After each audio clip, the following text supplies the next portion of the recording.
Okay, guys. So what's up? This is podcast 10, maybe. Yeah, I think it's 10. I don't know. When you are sick for a week and you lose track of what week you're on, it's a bit confusing. But anyways, I am back and I'm going to try to get this one done a bit quicker, but it'll still have the same amount, if not more, content, especially because I missed 2 weeks. So before we get into anything, remember to check out Beyond Beanie, and our promo code is OG25, capital O, capital G 25. Yeah, just go check out there, just like normal. And without further ado, we'll get into stuff. Okay, so on this week's agenda, it'll be weekly review, notable free agent signings. We'll do a quick talk about Matt Harms and people not really liking him a ton, and then we'll do the weekly question. So to start kicking it off with college basketball, on the 9th, Michigan State beat U of M for the second time this season, 75-63, and then also Purdue beat Northwestern 70-57. Then we hop to the 15th, and Minnesota beat Purdue 75-73 in the Big Ten tournament, knocking them out of the tournament. And then Michigan State beat OSU 77-70 on the 15th also. So then we move on to the 16th, and Wisconsin played Michigan State. Michigan State beat them 67-55. And then today, the 17th, U of M lost to Michigan State for the third time this season, 65-60 in the Big Ten championship game, giving Michigan State their 6th Big Ten tournament championship. And that is out of 11 tournaments, so we are doing pretty good. This is from the 2016 championship, so we're repping that for the video here. With that being done, Michigan State ended up being a 2 seed for the NCAA tournament, along with Michigan, and Purdue is a 3 seed. Moving on to the NBA, Detroit beat Chicago on the 8th, 112-104. Then on the 8th, they beat Chicago 111-97. On the 11th, they lost to Brooklyn 103-75. On the 13th, Detroit lost to Miami 108-74. Then on the 15th, Detroit beat the Lakers 111-97. And then today, the 17th, Detroit beat Toronto 110-107. So the Pistons have been very up and down. They should be making the playoffs this year, but it'll be very interesting to see what we actually do, because we're either hot or we're very, very cold. There's no in between for us. Okay, moving on to hockey. On the 9th, Tampa Bay beat Detroit 3-2 in a very close game, which is weird seeing that Detroit is the second worst team in the league and Tampa Bay is the best, but everyone has their off nights, I guess. Then on the 10th, Detroit went to Florida and lost 6-1, and then lost 3-1 against Montreal on the 12th. On the 14th, Detroit lost to Tampa Bay again, 5-4 in another close game. And then yesterday, the 16th, Detroit beat the Islanders 2-1. Then we're hopping over to the MLB. Detroit lost to Atlanta on the 9th, 4-6. Then they tied the Yankees 2-2 on the 10th. On the 11th, they beat Minnesota 3-0, which was pretty good because a lot of people are thinking that Minnesota is going to be real good this year. So good to see. Then on the 12th, Detroit beat Boston, the defending world champs, 4-3. And then on the 14th, they tied Boston 4-4. On the 15th, Detroit lost to Tampa Bay 7-3. On the 16th, Detroit beat Pittsburgh 6-3. On the 17th, Detroit, which is today, Detroit beat Atlanta 2-3. That wraps up weekly review.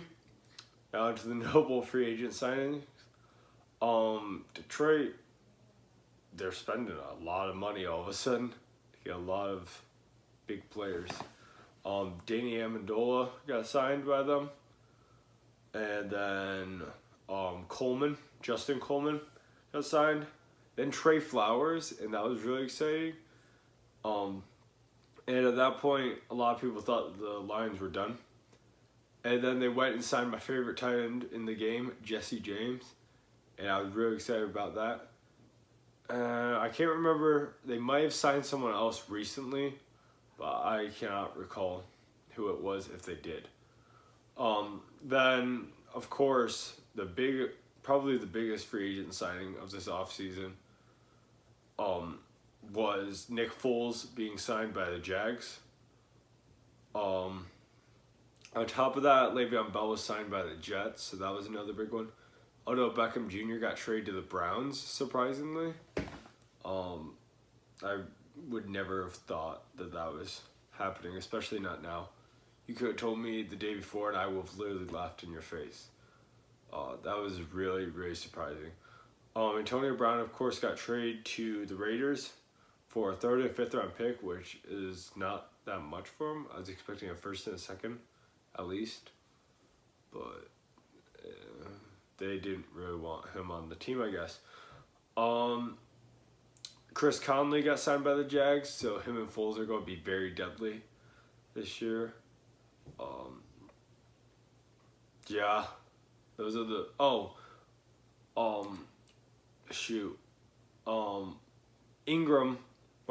Mark Ingram III got signed by Baltimore along with Cam Chancellor.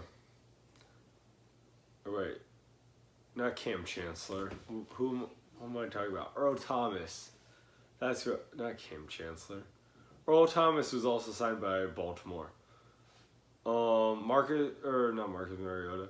Ryan Tannehill was traded to the Titans. I don't know why, because they have Marcus Mariota, who's really young, and Tannehill's he's getting up there in age. So I'm not quite sure why they traded him, but they did. Will Lutz signed a contract extension 4 more years in New Orleans, and Teddy Bridgewater re-signed with New Orleans. And I think that's the most notable off-season stuff so far. Comment below if there's anything really big that I missed. I probably did, but that's all I can think of right now. Matt Harms, after the Minnesota game where Purdue lost to Minnesota, he got flipped off like both birds by a student, and a week or 2 prior when they played Indiana, he was also being harassed by his students. My take on this is because he's from the Netherlands, and so he's foreign, and he's tall, and he's really good, that a lot of people don't like that.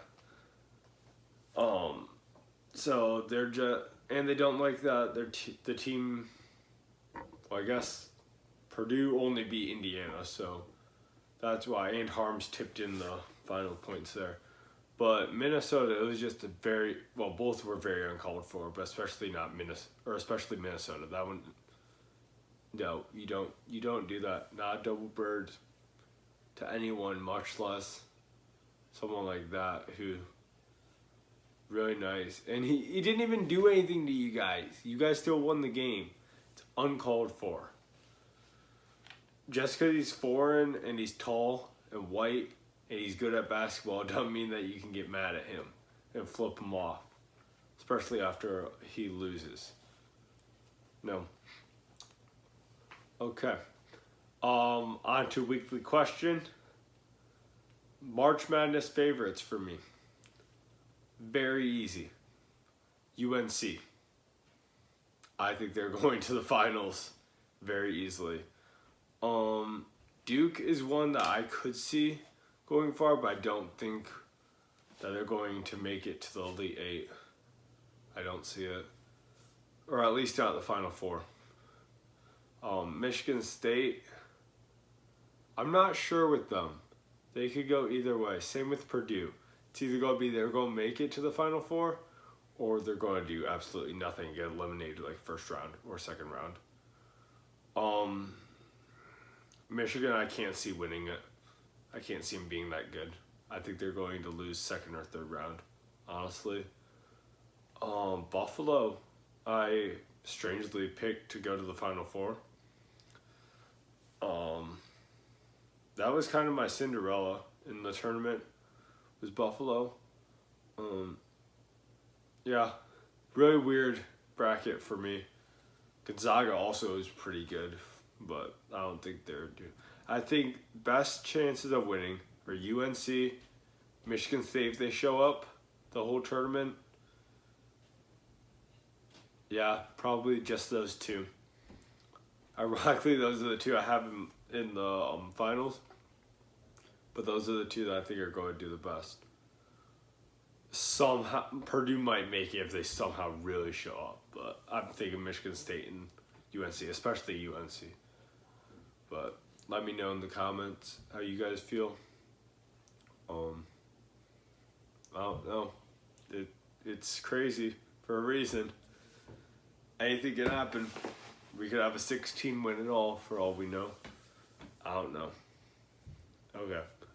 But I hope you guys enjoyed this video or the podcast, and give it a thumbs up. Share and subscribe to us.